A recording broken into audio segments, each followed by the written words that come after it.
Hello, hello, and welcome to the Hox Zodiac honoring the tiger.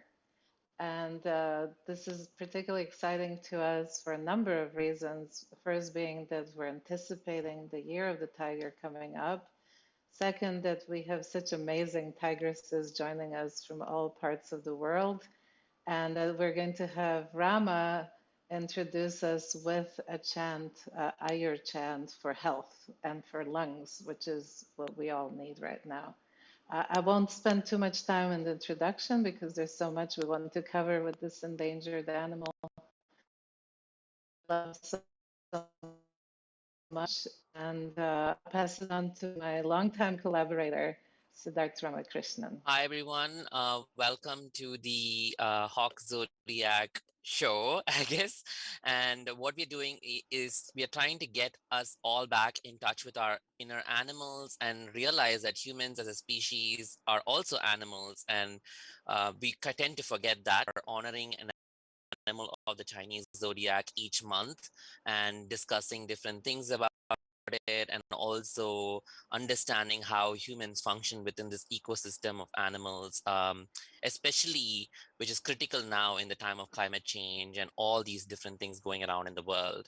So we are spending time discussing animals as pets, as science subjects, as mythology, and as inspiration, and hoping that people contribute with their food and their narrations each time. So this month we are honoring the tiger, and as all of you know, it's a pretty endangered species. And over the last year, it's been found that with COVID restrictions, the tiger populations went up because people were not as much hunting them or going out into animal spaces, which is really something to note. And it is really interesting that we have a bunch of tigresses who are joining us this time, and to talk about different aspects of how they relate to it. And it's my honor to introduce Rama Chandrasekhar, who is joining us from India, and it's about 9:30 p.m. in India. So uh, she is a yoga therapy practitioner, and she is also a part of Astro Pandit, which discusses Vedic astrology. So she is going to lead us through some chants and also a pranayama session. So over to you, Rama. Thank you, Siddharth. So I will chant this Ayur mantra. It is a mantra for health and nourishment. I will follow it up with a small pranayama practice aimed at increasing the lung capacity.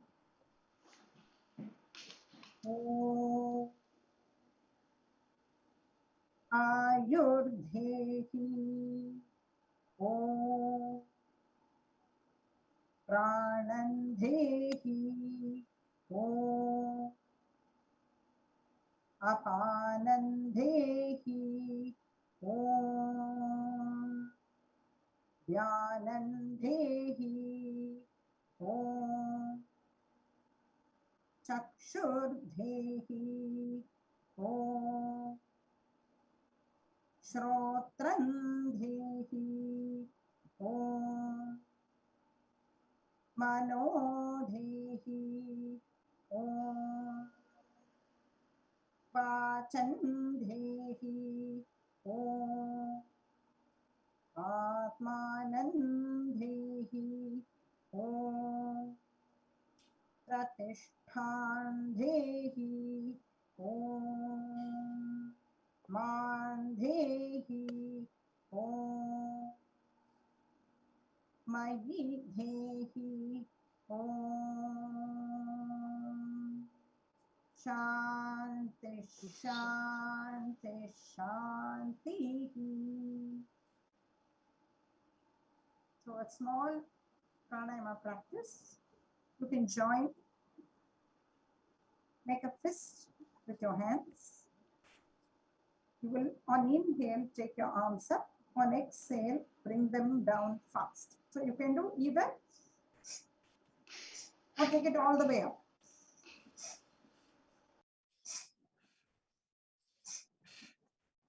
8 times. 5, 6, 7, 8. Rest. One more set of 8 times.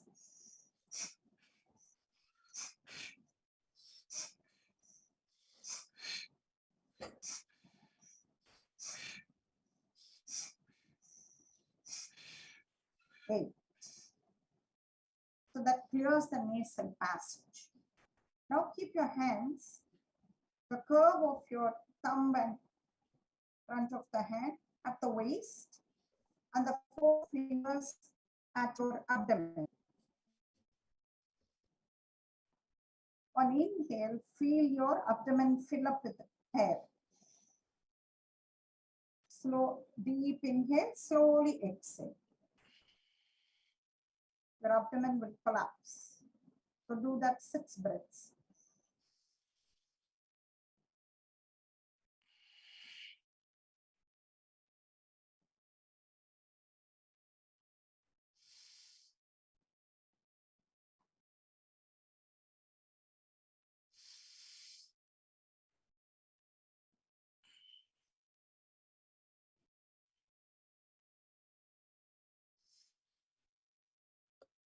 Now, hands at your chest.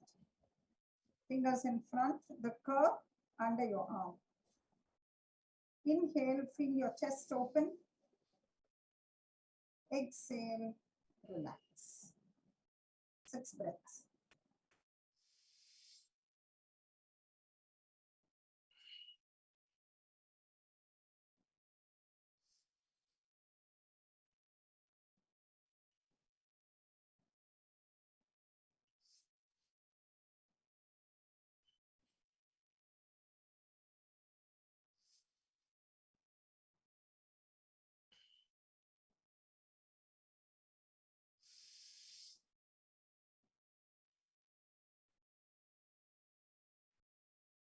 Now your hands, the flat of your hands on the upper shoulder or on the shoulder blade. Both hands up. And your elbows facing up near your ears. Inhale, feel the chest open and the spine stretch. Exhale, relax. 6 times.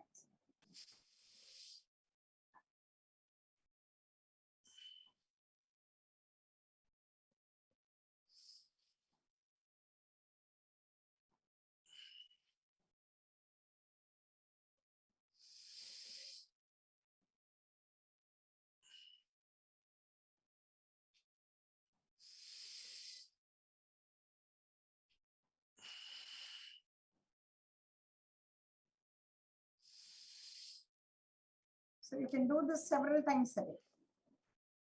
Ideally, before you have anything to eat, because if your stomach is full, you won't be able to breathe well. Did you all feel anything? Yes, it really opens up your chest. You can feel it. And I was also aware of all of us in different parts of the world doing this together, the breathing, which amplified it for me. I kept that awareness going that you're coming all the way from India with these instructions and that we're breathing all the same air. It was very beautiful. Thank you. Thank God for the internet and Zoom. Yes, especially pandemic time. And actually it also reminded me that you participated in our first quarantine dinner that was during Earth Day. And that's how we also remembered that you're a tigress in India. You missed the conversation. She forgot she was a tigress. She's like, oh, it's a coincidence. I didn't see there was a pattern behind this. I see. Synchronicity. Yeah. I see. Yeah. It's very beautiful. Thank you so much. Welcome. Thank you. Yeah, it is one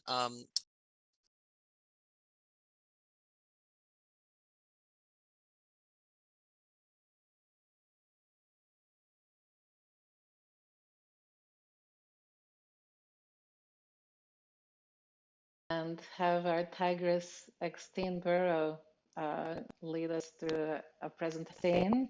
We've been actually going through a lot because she's editing a volume on collaborative, participative, social artworks, and Siddharth and I have been working on a piece to include in a book, and it's been a struggle because we tried to not be academic, but at the same time put in a lot of information, and she has been really helpful and open throughout the process about remixing and appropriating and bringing technology in.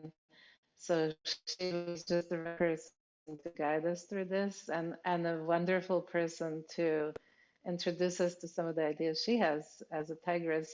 By the way, she's coming to us from Dallas, and we were just joined this morning by Roger Molina, who the journal and network and also leads a lot of online communications, also from Texas now, and he is but also a very close colleague of Extine's. exactly. We run into each other outdoors at the moment because both Extine and our lab have chosen to, whenever possible, to hold meetings outdoors. And it's breathing the same air. I think that's a nice thing that you expressed, Victoria, that we were all breathing the same air as we were being led through the ritual. I don't know if Extine is going to talk about LabSynth, but we're very interested in making what in French is called bouillabaisse. So you throw in a lot of vegetables and animal parts to make the most delicious soup ever invented. And Marseille is the spot. So I will just mention that I had the pleasure, as well as Jim Jimjevsky, to be in residence in Marseille as part of Emira for quite a few years. It's in my heart. And then Siddharth and I were residents at the Lardis, which is the previous home of Roger and his family in Paris. We really developed this piece there, by the way. We kind of made it into something. This is the 13th year. So we just kept doing this for fun, but it became more and more important to us because of the state of the animals and the species disappearing and the fact that people are forgetting that we are also animals. All right, Extine, it's all yours. All right. What a wonderful, multi-person introduction. So thank you to everyone on my behalf. That was so nice. Well, I was going to I will show some slides, but before I do that, I thought I would share oh, look, it disappears. I thought I would share my invisible food item that I brought. I'm just trying to put it in front of my face, which is a green smoothie that has spinach and pineapple in it, and it's quite delicious. It's 11:16 in the morning here in Dallas, and so I've had already a large breakfast, and I'm not ready for more food, so I thought I would do a smoothie as my Hox Zodiac food contribution, so I could eat and not be eaten. So thank you for your invitation. I really enjoy this project of yours. I think this is my third Hox Zodiac, and it's just really feels like such a lively project. It's such a great conversation piece in and of itself. And then it's also so intelligent with the combination of the science of the Hox gene that I'm sure Siddharth will at some point talk about, or maybe Victoria, because I think it's very late for you, Siddharth, and art that combines food and conversations, as you know, right up my alley. So in thinking about sharing something for today, can you see my screen? Okay. I thought I was going to make this tiger salad. So I was looking for recipes, and I really wanted to be intentful about what I would bring to the table. And I found this tiger salad, which struck me, really resonated with me. not just the salad itself, although I do love a crunchy meal, but the tale about the salad. I won't read it to you, although you can see it on my screen. But what I like about this, the tale of this dish, is that it was invented by a young bride who presented it to her new mother-in-law. And the bride was not known to be a great cook, and apparently kind of got the recipe wrong a little bit. I guess it was not initially meant to be a salad or served raw. And the mother-in-law told her, "You are really stupid." What an awful thing, right? How could you imagine like meeting this person who's going to be important in your life and having one of your early exchanges being that they tell you that you are stupid? In the local language of Dong Bai, tiger is a euphemism for stupid. All right. But what I love about this story is that despite its deprecated beginning, the dish has lived on. It's a time-honored favorite. It has thrived. And there's a sense about kind of turning something around, taking something that maybe once was called stupid or was meant to be stupid, and turning it around into something that thrives and that is time-honored, appeals to my creative sensibilities. So I looked a little bit more into the tiger. I knew I was a tiger because I had participated a couple years ago in a Hox Zodiac event, but I did not know that I was a wood tiger. So what I learned in this kind of journey is that the Zodiac animals also have elements. There are different elements. And so depending on which year you're born in, you are a particular type of animal. So I am a wood tiger, and these are the qualities that go with the wood tiger: open, expansive, compassionate. The colors are blue, gray, and orange, and the lucky days are 16 and 27, and my birthday happens to fall on the 27th. So I thought that was kind of a neat coincidence, Roger, as we've been talking about coincidences and serendipity. Things tigers should avoid: the Southwest, the color brown, the numbers 6, 7, and 8, and absolutely not compatible with the snake, which happens to be my spouse. So oops, I'm absolutely going to, again, turn that around. So like working against the stream again. So I thought I would share a few artworks as a practicing artist, and in connection with sort of thinking about the tiger, those themes of openness, expansion, compassion, and also relate it to the pandemic because we're still in it. Maybe it feels, if you've had a chance to get vaccinated and want to get vaccinated, perhaps you feel slightly less, I don't know, urgent or nervous about it, but we're certainly still in it. It's still here and still rolling around. And so I've been thinking about that. And the way that I think is by creating art. So I wanted to share with you a few pieces.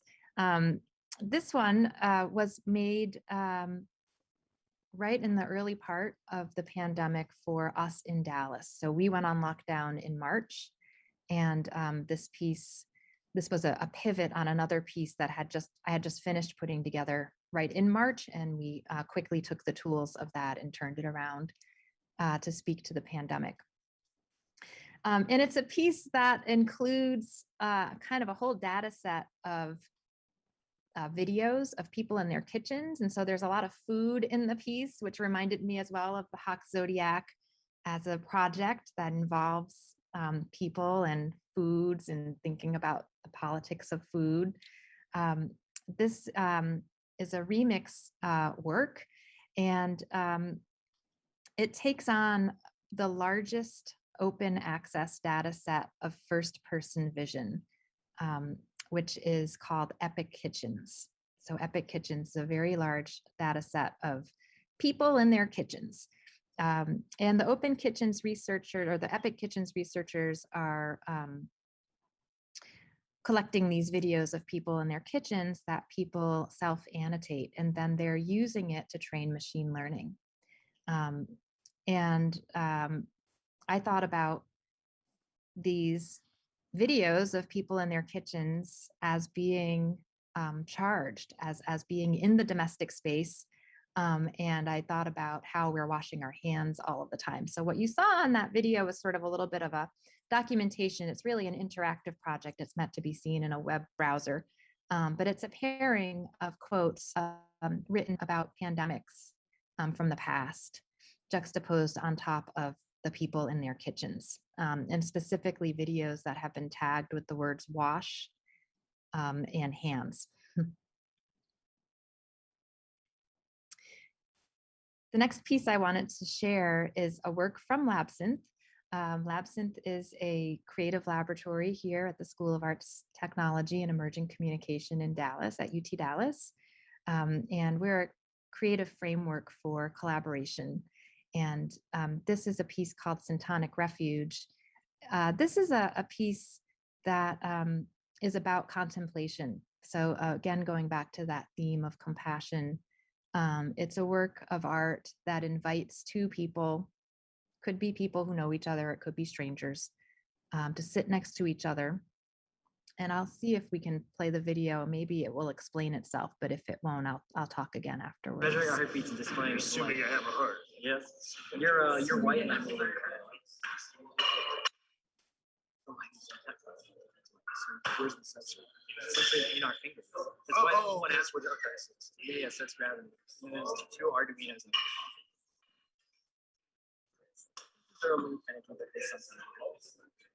there. Yeah. Amazing. Beautiful. It's working so nicely right now. Yeah. So this piece, Syntonic Refuge, is a shawl that the lab knitted. I don't knit. I don't know how to knit, but the students in the lab wanted to make it all the way from the ground. I would have purchased 2 shawls and sewn them together if it had been left to me. But the lab knitted this shawl large enough to fit around 2 bodies. And we weaved some LED lights through the shawl, a strand of yellow lights and a strand of dark blue lights, and sewed gloves into the shawl. So when 2 people sit in it and they wear the gloves, there's a heart rate sensor in one finger on one side and the other finger on the other side. And you can see where the glove is cut. That's the finger that's being measured. So when you sit and come together with like a prayer shape, you measure each other's heartbeats. And the idea is that if you sit together long enough, you will be able to see your heart rates blinking together or synchronizing. So back to that theme, Roger, of synchronicity. We can't get away from it today, I guess. Just a couple last pieces. I didn't want to take too much time, but I did want to share some works that spoke to the themes. This is a work of pandemic-inspired tarot cards. This was a capstone project that I worked on with my student, Allison Jauregui, who's just received her bachelor degree in art and technology. And for her capstone, she made 12 illustrations for tarot cards that were inspired by the pandemic. And I said to Allison, you know, these tarot cards really, you got to think about people wanting or not wanting to touch objects during this time. And so we kind of arrived at the idea that a surface that would be that would seem kind of safe to touch. And we are very inspired by another one of our colleagues, Dale McDonald, who overheard our conversation and just dropped the word copper right into it. That copper is a natural antimicrobial material. And so we made a plan to get these cards, to get her illustrations printed on copper. And we worked together in the machine shop all summer on these copper plates. Throughout the summer, Allison made all 78 cards for a deck. And we also made 12 large pieces. I'm working on an installation for an exhibit. And so part of the exhibit will be these larger plates on the walls. And so there's the smaller playable cards. We're also going to hire some tarot card readers to come and read the cards on the copper plates to students. The smaller cards are black matte vinyl that we've very carefully peeled away everything in the foreground. It's a meticulous process, but we've created 3 decks of 78 cards of these copper pandemic tarot cards. I had to mention the book, Victoria, that you referenced in the intro. It will be the plan is to have it come out in March of 2022. So well into the year of the tiger. And the book is called Artist Social Practice Technologies for Change. It's an edited collection. I worked with my colleague, Judy Walgren. You can see the two of us in our pandemic Zoom. We worked through the pandemic on Zoom just like that to make this book happen. And we're really excited about it. And this work of art, Hox Zodiac, is one of my favorite chapters included in the book. So thank you so much to Victoria and Siddharth for contributing. But it is a book that looks at artist social practice, which has historically been a creative mode of artworks that are socially engaged, that are often real kind of in-person exchanges. And I was interested in bringing to my bookshelf a collection of artists who do this kind of work, but who also use technology and who, through the work, speak not just to that exchange, but also to the ways that our use of technology and our interventions in technoculture are part of the social, very much part of the social. So last piece I wanted to mention, and it's a call for participation, and we go back to the lungs. So coming right back to Rama's beautiful intro, is a work also put forth by Labsynth. It's called Message for a Revolution, and it's a telematic work. And we could do it. We could do it now. We could do it later. We could just put the phone number in the chat, and you could do it some other time. But it's a hotline. It's a poem hotline, basically. And the prompt, if you call, you'll be prompted, and you can either listen to poems that have been left, or you can leave a poem. But the prompt is to leave a poem in one single breath, using one breath. So you can try to say a poem that you know and love and that you have recited, but like only in one breath. Like how much can you get out? Or you can write your own one breath poem. It's really open. And so in the idea of expansion, it's open to interpretation. And when we made the piece, we were in the summer of 2020 when this piece came into being. And so we were responding at that time to social unrest, as we saw so much of that in the world around us during that time period. And so the initial prompt here on Message for Revolution was to respond to your experience during that time period. But there have been lots of a kind of wide variety of responses. And we are collecting them, and we will make them available through SoundCloud or something like that, so that they're shared more widely as well. So thank you again for allowing me to share some of these tigress quality works. And I want to come back to this. How wonderful, just so great. And it reminds me of what we have been working on with Anna Naher in Slovakia, who's creating a breath library. So it seems to be something that's so much in our consciousness to think about air and oxygen. And the fact that we are all circulating and breathing the same air. I'm also just amazed that Reva just joined us. Reva or Riva? How do you pronounce your name?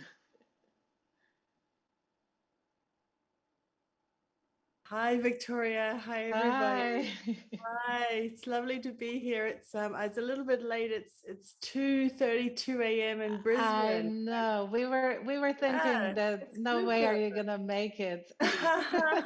It's good that the hours for the tiger. I'm a tiger 1974, and the hours are 3 a.m. to 5 a.m. in the morning. So actually, I've never had any trouble waking up. So once Awesome. once my brain is working, yeah. So no, it's great to be here. But my name is actually it's actually means to float on the water. So yeah, it's a New Zealand Maori name, and it's actually also I'm named after my fifth great grandfather, who was a warrior chief called Rewa. So it's a little bit like Spanish with the r, so Rewa, like a flat r. Yeah. Riva. Yeah. Riva. So Clarissa always says my name beautifully because she's got the Brazilian. Brazilian, yeah. Riva. It's like, Yeah, just think beautiful. of the river, right? I mean, if it's Yes. there you go. Well, welcome so much. When we exchanged a few emails, you were mentioning how a lot of members in your family are tigers, and we will go ahead and have you spotlighted now, and you take it over since it is middle of the night. I know it's a good time for the tiger, but Yes. Yes, well, I'm a little unprepared. I have a meal offering that okay. I bought to share. I made buckwheat Oh, pasta with black fantastic. eyed beans, and I'm gluten intolerant. So, and then I have some nasturtiums that I grew, and I'm drinking a rice milk sweetened with maple syrup. Nice. Yeah, because I have a sweet tooth. Mm. And I didn't, I eat a little meat myself, but I didn't because it's a shared meal. I didn't make it with meat. That's true. And I normally, I used to eat a lot of salmon, but I've had to give up recently because in Australia, they have this problem with the way they farm salmon. You know, it's actually legal for the salmon farmers in Tasmania to shoot the fur seals. So they shoot these fur seals with these little pellets that actually stick into their skin, and they have a little thread, a little trail that comes off them, and so these fur seals are getting really badly injured. So yeah, so I had to give up salmon, but I'm an artist mainly working with virtual environments, so I didn't bring an artwork to share, but I'll put my web link in later for anyone who's interested. But I just really wanted to talk a little bit about an issue which I find really devastating, and that's the farming of tigers, which is a practice that is happening in a number of countries around the world, in Laos, Cambodia, parts of Thailand, and in China. And it's been going on actually since the 1960s. There's a trade in tigers, as people are probably well aware, for the body parts, because the body parts of tigers are considered to be very powerful when incorporated into medicine.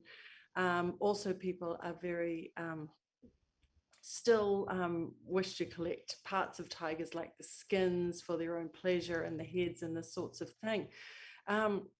And there's a number of organizations working to try to shut down tiger farms. I don't want to post any images because I find the images really disturbing myself. But in these farms, there will be thousands of tigers sometimes. And I think they've estimated there's 4,000 to 6,000 tigers in about 200 farms all over the world. And they're kept in very cramped conditions. They're speed bred. So whenever a mother has a cub, that cub is taken off the mother within 3 months to encourage the faster breeding. You know, and of course, the female tigers are bred with a very, very limited amount of males. So the genetic diversity is actually reducing quite dramatically. Obviously these are animals who could never be released back into the wild because their behaviors are so completely different from wild tigers. So for example, they no longer hunt because, as we know, tigers are solo hunters, and in a farm situation, they're, you know, fed in groups. So what you'll find is that tigers, if they're fed a chicken or a cow, a group of tigers will mob the animal and devour the animal, which is completely different from their natural instincts in the wild. So, you know, the argument actually was made by people who were in favor of tiger farms that actually is a form of conservation, because thousands of tigers are being bred, and the tiger is an endangered animal. But of course, that's absolutely ludicrous, because there's no way that the tigers who are bred in tiger farms could ever survive in the wild as a self-sufficient animal. And in fact, all of these tigers are destined to be slaughtered for parts of their material body. So I've got some web links here if people are interested. I'm just going to simply post them in the chat. We're having a celebration of tigers here, so I don't want to I don't want to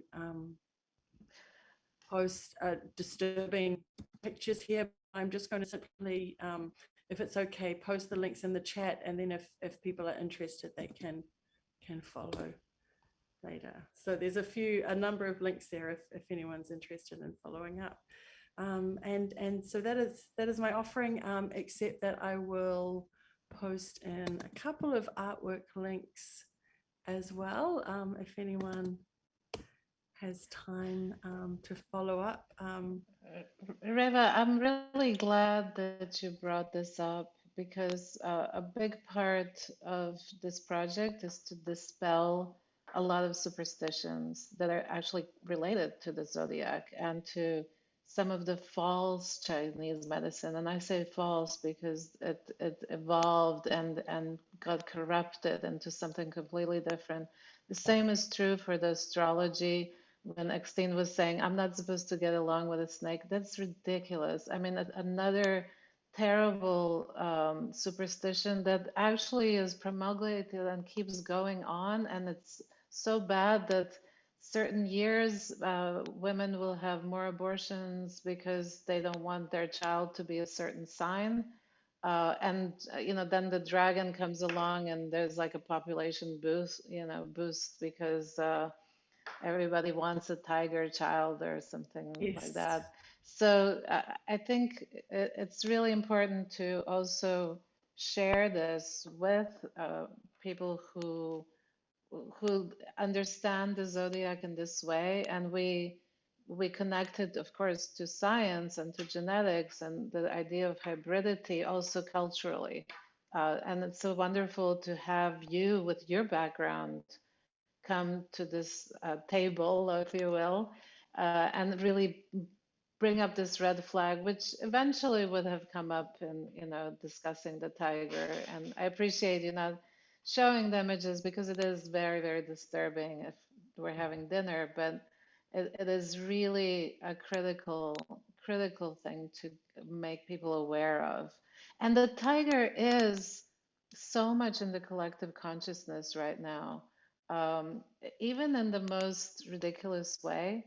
If you think of the Tiger King being the series that was watched during the first part of the pandemic, and then unbelievably, there's a series 2 that's being promoted and coming up, which kind of goes along with the corruption of humanity in relation to this beautiful wild creature that actually is protecting the environment. It's protecting the ecology. The reason it is so fierce and kills and watches people coming into the forest is because we shouldn't be there.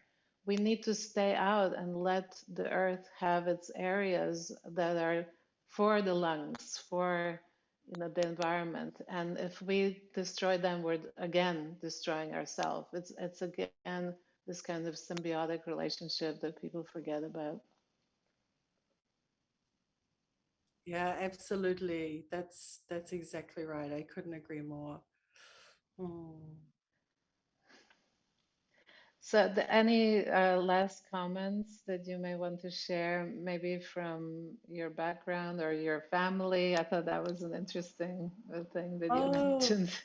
Yeah, it's interesting. So my mother is a tiger. She's a metal tiger. And when I was a little girl, we used to live in Malaysia and Singapore. We lived up there for a couple of years, which I loved. I loved so much. I didn't want to come back to New Zealand, actually. I found it really boring when I came back to New Zealand. At the age of 8, there was, it didn't have the vibrancy, it didn't have the life. We had, monkeys outside and snakes, and it was just so vibrant and tropical.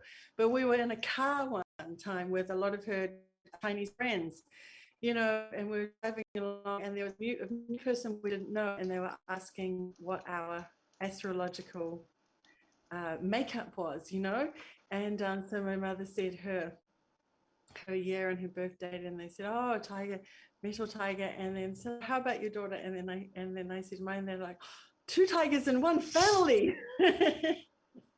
Because, you know, two female tigers as well, and different generations. But it's interesting because my mother, she's passed on now, but we had a wonderful relationship through the years, and she was such an amazing supporter for me. But never once did I win an argument with this metal tiger, not one.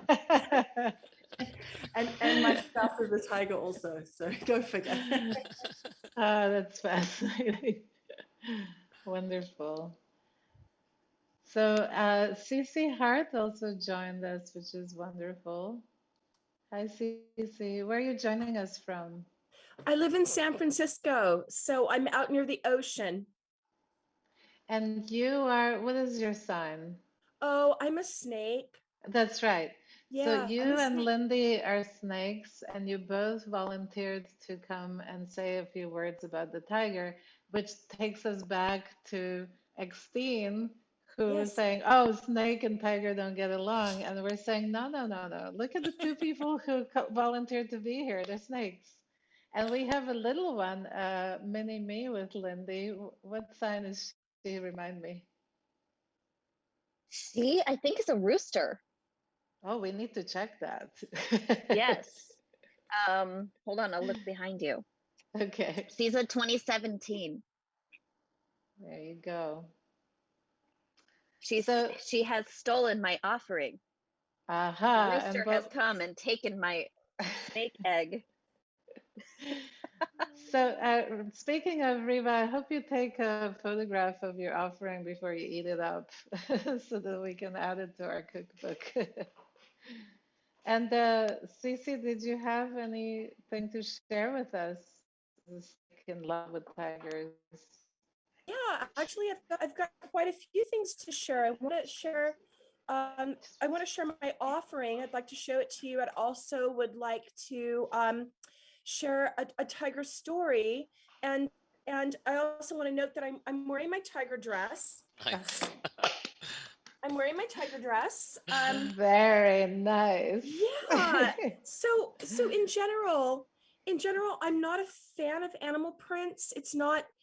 They don't tend to resonate with me, but I'm very color obsessed, and I loved the purple in this dress. And so when I saw it, I thought I really have to have it, even if I walk through the streets of San Francisco looking like a tigress. You know, what could be like, what, not such a bad thing, right? So I'm just gonna reach over the corner here and grab my offering. So this is the fish that I caught, and like a true, channeling the tigress spirit, this is a lake trout, but it's a really big lake trout. It was about probably about 4 or 5 pounds whole. And I caught it, and I cleaned it, and I filleted it. And oh my goodness. yeah, Wow. and it's gonna go on my grill. This is a particular species of lake trout. I actually caught this in Lake Michigan this summer. Oh, wow. Wow. Yeah, so I went out fishing on the big lake. I caught 3 trout. My largest one was about 11 pounds. This was my smallest trout. And I, there was no way I was going to leave this delicious fish behind. So I froze it in Michigan, packed it into my luggage around with all of my clothing around it, flew back to San Francisco. And then when I pulled it out of my luggage, it was all still perfectly frozen. So I thawed this last night. It's going to go on my grill in just a few minutes. But this kind of segues into the next thing that I want to share, which is that I've been fishing since I was a little girl. And it's my father who taught me how to fish. He is not a tiger.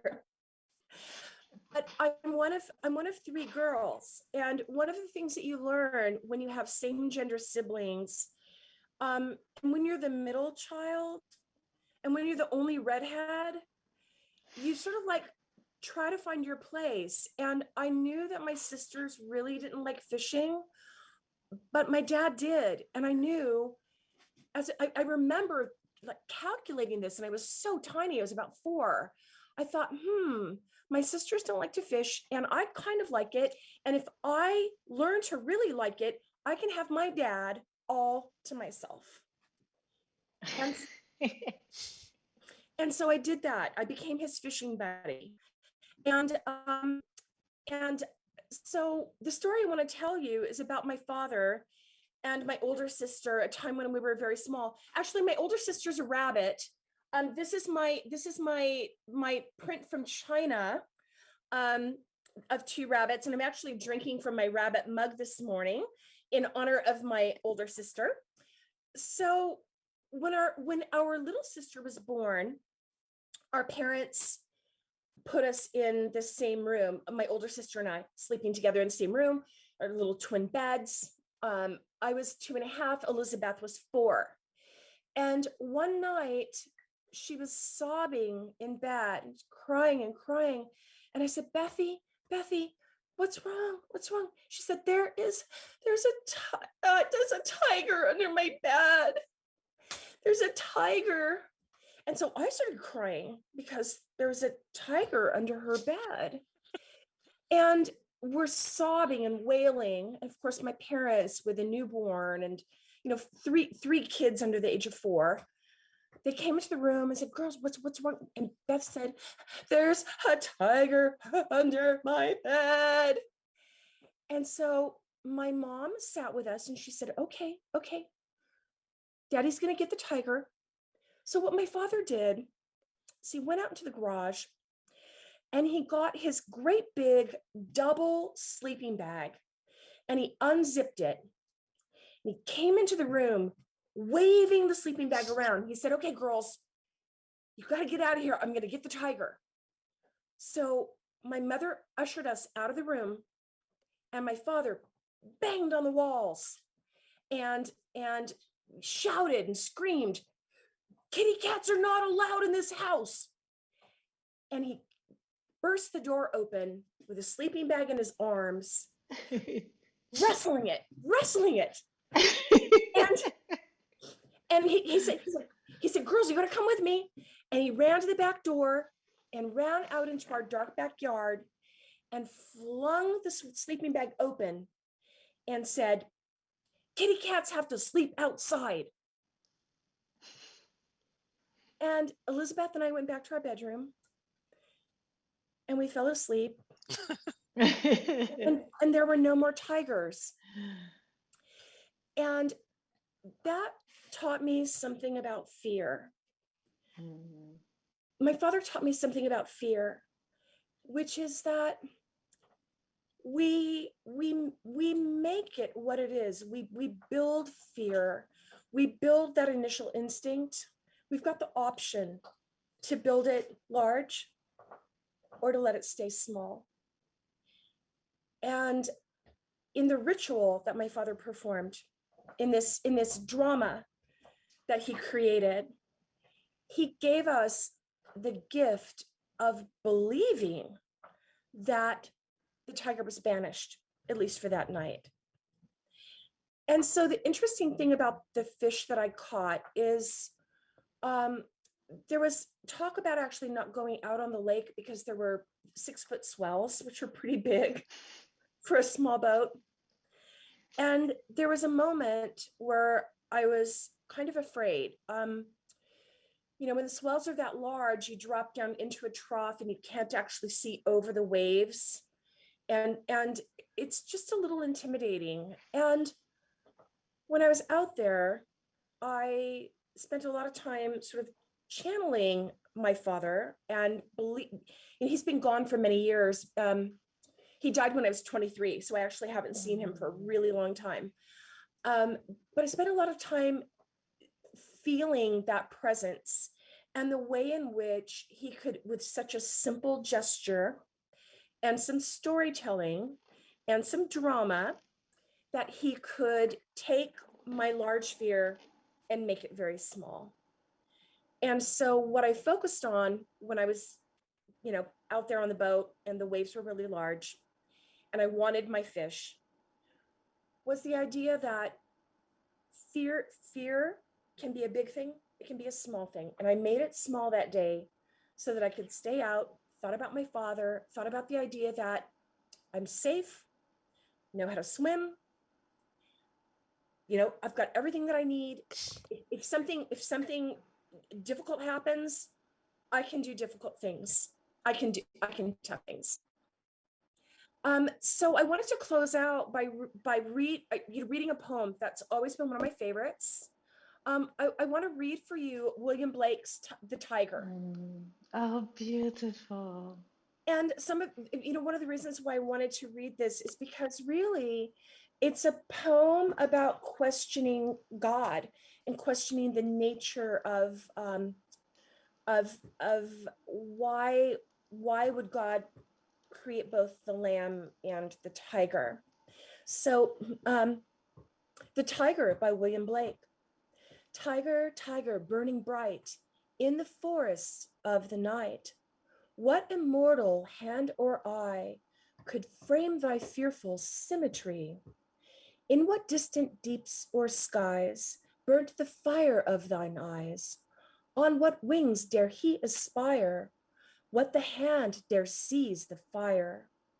And what shoulder and what art could twist the sinews of thy heart?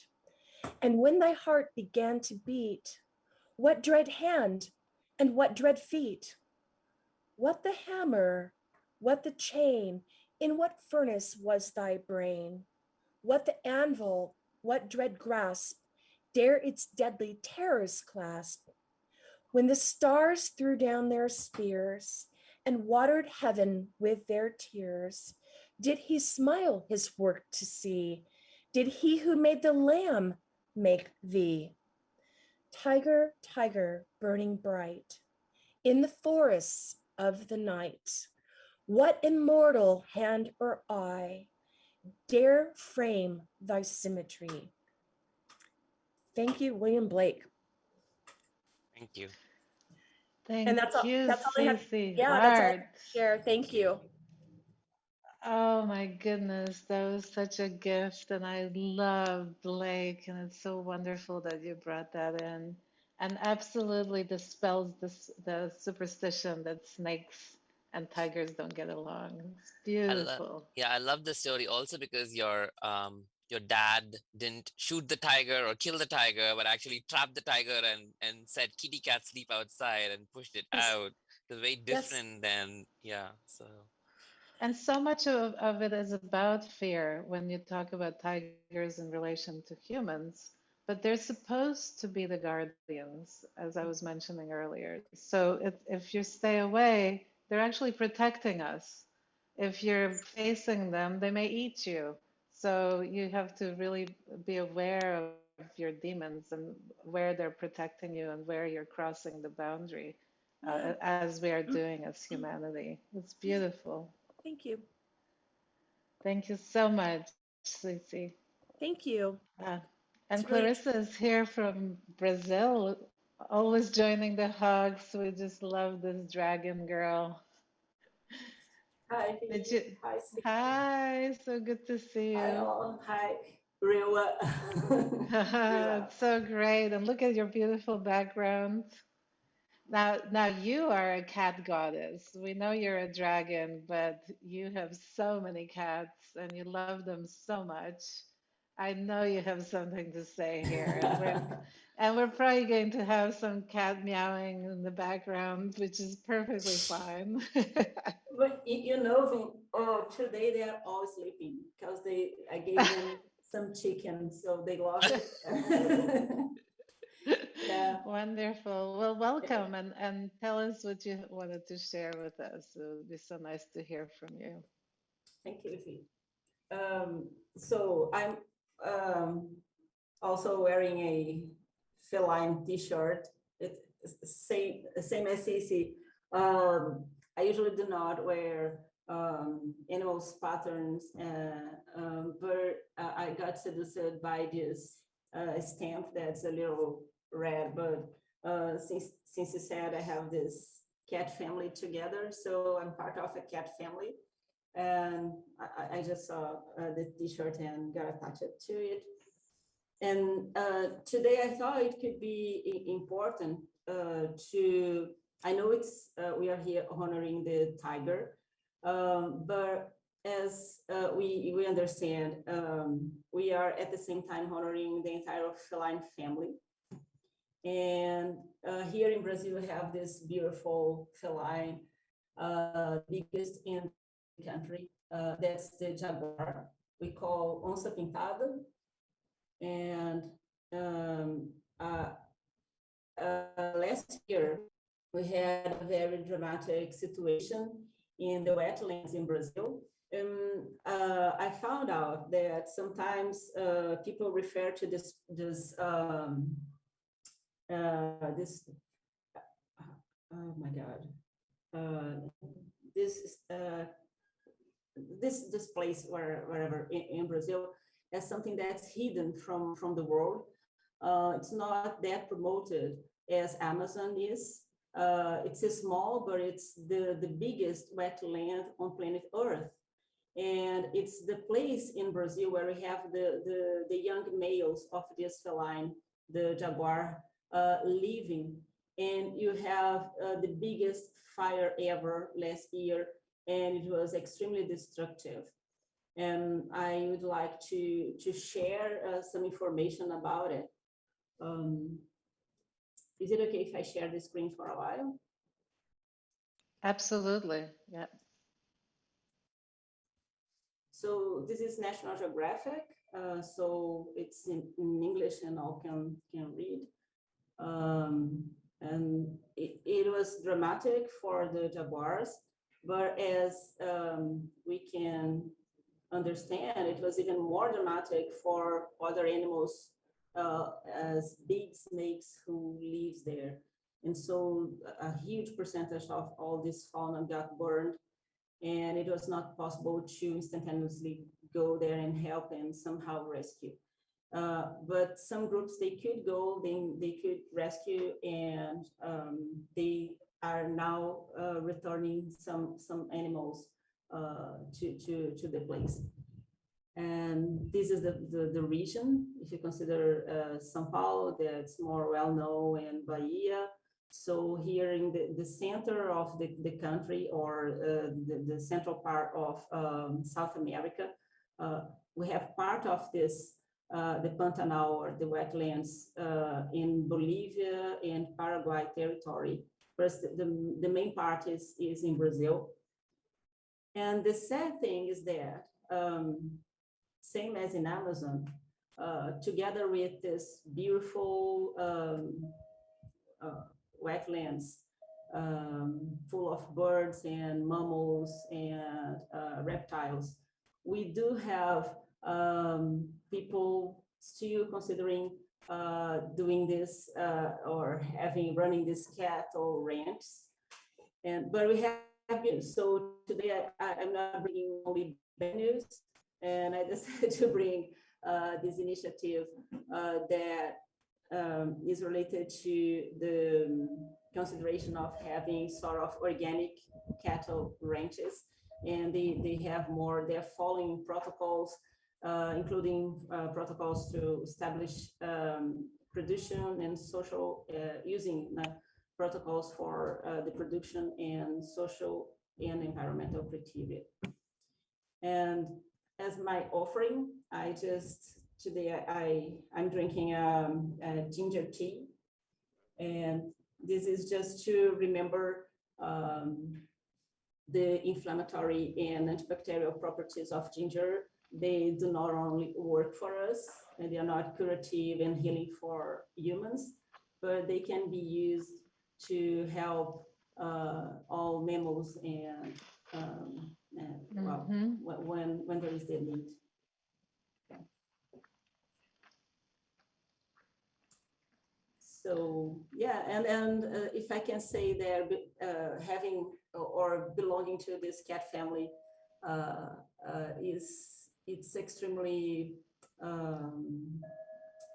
sort of empowering, in the sense that I feel more close to the essence of these animals and understand them as social beings, the same as us. Because it's so common to see a pet as an object or something like a doll or you know, something that belongs to the human and it's the property of someone. No matter we call the dogs our friends, but what kind of friendship when you take these animals from their social lives? And so since I have the dad, the mom, and the 5 babies they had, it's beautiful to observe the similarities between their affections, the, well, I don't know, relationship problems. It's interesting. And so this is my contribution. Wonderful. Thank you so much. Maybe you can stop sharing. Oh, sorry for that. It's okay. Yeah, just a sec. Okay. Sorry. Okay, thank you so much. And I have to tell you that I today got some fresh ginger for the tiger, and it smells so great. But what I discovered, which I didn't know, is that you can make tea from the leaves, from the fresh leaves. Yeah, the person who sold it to me on farmers market told me this. I never knew that. So you Yeah, me keep too. discovering new things. Beautiful. Yeah. Never thought. I thought we could only use the roots. Me too. Yeah. So we know so little, but here it is. And Clarissa, it's always so wonderful to get your input and to live and work with you remotely. I'm so waiting for a moment where we all get together physically. Oh my goodness. Adjacent to, yeah. And your mentor, Jim Jimjevsky, has joined us too, who's in the opposite room here, opposite part of the house. And Lindy's co-worker. Lindy worked with Jim for a long time. So it's all in the family. Jim actually prepared yesterday. He goes from remotely controlling buckyballs and molecular cameras to cooking. This is like his thing. And so he spent yesterday very obsessively all day cooking a meal for the tiger. And he's going to share that with us. It was very involved. And, I just know, okay, I'm a sous chef now. I'm just going to be on the side, wash the dishes, take these things and that things, and then check out the remote control. So Jim, you're on. Let's see your dish, and if you're interested to share a story too. You're muted. Okay, so I'm not very organized on a Sunday. Okay, can you hear me? Yes. We hear you perfectly. Okay, so let me do this. Oh, okay, we're getting there. Sorry about this. Okay. Oh, let me share the screen. My brain is definitely not functioning. Yeah. Jim is a rabbit, so after the tiger, it will be your turn, Jim. Okay. There we go.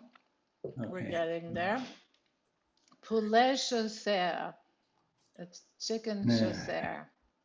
Chasseur. Chasseur, sorry. And this is the molecules I was talking about. Isn't that incredible? Anyway. Wow. So I will actually share. It would be good if you could share the video of that. But anyway, let's focus on the dish. Okay, so this is the chicken. It took all day. It was Kathy Brew is asking you. Shoe set chef, but actually she was on the computer all the time. Oh God. Never did That a is thing. so mean. She did the cleaning up and she ate it, I guess. So That's So very anyway, neat. this is the chicken's chasseur, which is hunter's chicken.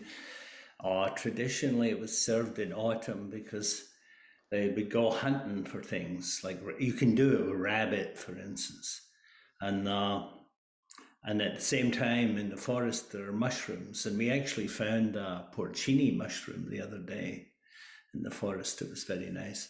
So anyway, you start. First thing is the bento sauce takes a long time, so you have to take. This is like chicken neck, bones, heart, and stuff like that, and then we brown it, make it very brown, and add some celery here, carrots. We've got some onions, like a basic kind of thing. Then we add some water and then some tomato paste, and that basically forms the brown sauce. It also contains thyme, some parsley, there's some garlic in there, and so on. So that's the brown sauce, part one. It takes a long time. Well, where are we? Okay, and then we throw everything away, all the vegetables and all that stuff, and we get this liquid, thin liquid. Then we fry the chicken in butter here. This is the chicken thighs in this case, in butter. Make them brown. And then we're going to take, there's a lot more than this. This is the Hox plate, just some shallots and champignon de Paris. And then we we fry them actually in the pan where the chicken was fried. So the brown stuff is in there. And then we throw in some brandy. Here you can see the flames, and then some white wine. And then we reduce it down to 1 tablespoonful. That's, 1 tablespoonful there. Then we add the brown sauce to this, and then eventually serve it with the chicken. And then, oh yeah, there's an important part. We have to add this is a mixture of flour and butter, equal parts, to slightly thicken the sauce. It shouldn't be a very thick sauce. And then we mount the sauce. This is a process. Mounting the sauce is a tradition in France, apparently. Basically, put some more butter in the thing. I mean, of course, it's French. You never know. And then whisk it up, and then plate it with, served with here with egg noodles. And Susan and George, who are neighbors, they were around, and they can write testaments to it. Anyway, that's it. It's 1 day's work, but there's nothing unnatural in it. It's all organic, etc. And I must say, it's not bad. Oh, the last minute was the very important thing. At the last minute with the mounting, we also add some parsley and chopped tarragon, and the fresh tarragon is added at the end. And tarragon goes very well with chicken or with, of course, fish. Anyway, that is the chicken chasseur, and that is my contribution to today. Thank you. Did you have a can we see a video of the molecules being moved remotely? Do you have that on hand? You can stop sharing now. No, it's like, well, it's a movie, and let me see. You may want to stop sharing while you're searching. Oh wait, I can stop sharing and share again. Okay. Exactly. And how no. about we move on while you search for that? You're still No, sharing. it's okay. I'm done. Wait a minute. Stop share. Okay. There we go. I'm hogging it, and let's just find the goddamn. Kathy Brew is asking if share screen. Wait a minute. Okay. There we go. So this is not a movie of molecular manipulation as such. Well, it is and not, but it's just a day's work. It's a day's work goofing around with, these are buckyballs. This is gold atom rose here with this thing called the scanning tunneling microscope. And it should have some music, but I don't have any music. So there we go. This is one day. I think it's very appropriate because it has the same kind of stripes like a dragon, and you have the colors. It's the same Not chicken dragon, sorry, tiger. color of the And chicken chasseur, basically. There no, you no, see it's the gold roads. You it's can the see them. tiger I'm talking about, Oh wow, not the, that's beautiful. right? So And how are the buckyballs attached to the gold? Yeah, this is the buckyballs are here. Are And they attached? Are you they see the attached gold through atoms moving back and forward in the rows. They but like how are the dancing. buckyballs attached to the gold? Are they attached by They're attached by, well, it's basically an electron transfer between the gold to the buckyball that forms a kind of bond. It's not quite a covalent, it's like half a covalent bond. Okay. It's a strange kind of bond. isn't And this it is different amazing? imaging conditions. You can see some buckyballs running around there. And Running around. that's it. Okay, done. Thank you so much. Yeah. And it totally looks like tiger. It's so cool. Oh yeah, tigers. Yeah. I never thought of that Yeah, actually. I know. I know. Yeah, put a tiger in your tank. Do you remember that? Esso was a Oh, petroleum. the ESO. Can I mention that my husband's father was responsible for that slogan? Put the tiger in your put a tiger. Oh, really? Come on. Oh, in That's Britain. amazing. Yeah, in the UK, it was everywhere. Every gas station, Esso used to be a big thing, and everywhere was the tiger in the tank. Yeah. That's amazing. So you must be very proud of your father. I never had a chance to meet him, but yes, he was responsible for the Nice. advertising slogan. And for the younger generations that don't know about this, anybody got an image of it we could share? Actually, I can do it real quick. Here we go. Just a quick snapshot. Here we go. This is the ESO put a tiger in your tank. Petrol, they called it. We still call it petrol. Oh, that's true, actually. Petrol.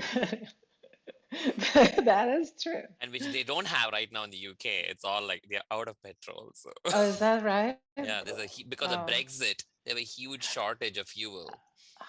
Right. I see. So we have Lindy here. Lindy is also a snake that's not supposed to get along with tigers. Isn't that something? We're just actually almost like purposely coming together to dispel that theory. Did you want to share something, Lindy? I didn't really prepare much, but I will say that one of my strengths is being inspired in the moment. And so her story about fear and the lake and the big waves and her father. Yes. As you saw, I have cubs running around me all the time. And I do think our parents are so important in the way we process and deal with fear. As you were sort of describing, he, with his magical ability to be the center of your universe as a child, he took that moment and he, instead of this big fearful thing, he turned it into, like Siddharth was saying, this magical moment where he didn't harm the tiger. He asked the tiger to politely go outside. And when he didn't politely leave on his own, he trapped it in a sleeping bag. It's a thought, and it's very hard as a parent to know how to get through to somebody who's such a smaller version of a human being. And I've talked to my son a lot, and it may be too intellectual, but I've told him many times that it's a martial arts thing, that the coward walks with the brave man.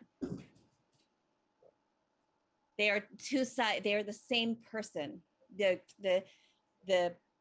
brave, the courageous person still has fear. Fear is a vital part of our survival. And so the inspiring thing that I felt in this moment with this group of panelists, it reminded me of a time when I was in the wilderness, and I actually did get charged by a bear. I know that's a very rare occurrence in our modern lives, but it was such an important, pivotal moment for me as a person, because you have choices. You have choices in your life to be brave, but you have to have a scary situation in order to be brave. You aren't brave because of anxiety. You aren't brave because you think something might be fearful. And as Victoria was sort of saying, the tiger, if you're actually staring at one, could choose to eat you. And every situation sort of presents this opportunity to be something that you stand up and choose courage, or you turn and run. And I think it's such an important moment in our lives and future to really like recognize our role and to make courageous choices conscientiously. And so I also really, really enjoyed Jim's cooking, because I've been sous chef before, I think, probably. And I want to thank you guys for including me. And many of the people in this panel have actually seen me go through pregnancy and motherhood and the evolution that becomes. And I think there is an important part in people's lives when they change from being an observer to an active part of a solution.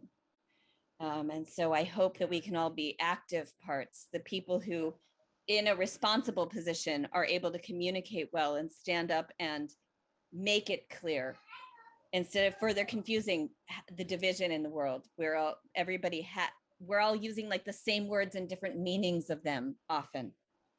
And so it's a courageous thing to try to communicate through what's facing us all right now in terms of difference in opinion. Beautiful. Thank you, Thank Linda. you. That was very touching, especially because you were referring to Cece, who is also a snake, and you both are coming in basically saying, hey, what this whole thing about us not getting along, it's not about that. It's about understanding that we're all part of one organism. And back to the lungs, which are the ruling organ of the tiger, by the way, and very much relate to the pandemic, obviously, and the idea of air. But the whole idea that we're breathing the same air, and the ruling organ is for all of us. So all of us have lungs, and all of us have the tiger in us. And that's what the fear and the courage, and also the crisis the tiger is in. I mean, preparing for this, I realized that it's accelerated, it's worse, just like everything else. And that it's for a reason in the collective consciousness, even on the lowest level, as the Tiger King show. It's the animal that's in our consciousness, basically screaming out, if you kill the wild, you're killing yourself. You're killing the forests, you're killing nature, you're killing those spirits that protect us. So thank you so much for that. It was beautiful.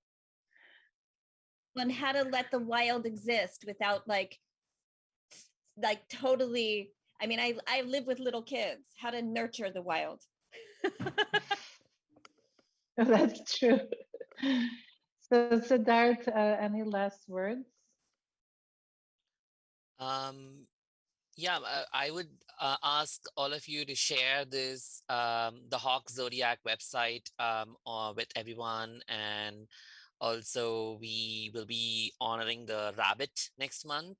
We are trying to time it either with the full moon or the new moon, so wait for the announcement.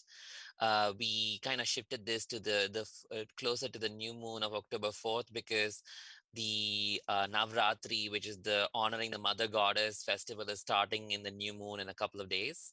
where we honor the divine feminine and for the next 9 days and 9 nights. So and she, goddess Durga, rides a tiger, and she's the epitome of courage and fierceness and also compassion. So I'm hoping that all of you get the blessings in the following new moon. And yeah, and look out for it, and do check out the Hox Zodiac website for more programs. And also we are also now launching some merchandise with some calendars and mugs and booklets for each animal. So if you are interested, you're welcome to look at that as well. Thank you, and may courage of the tiger be with you.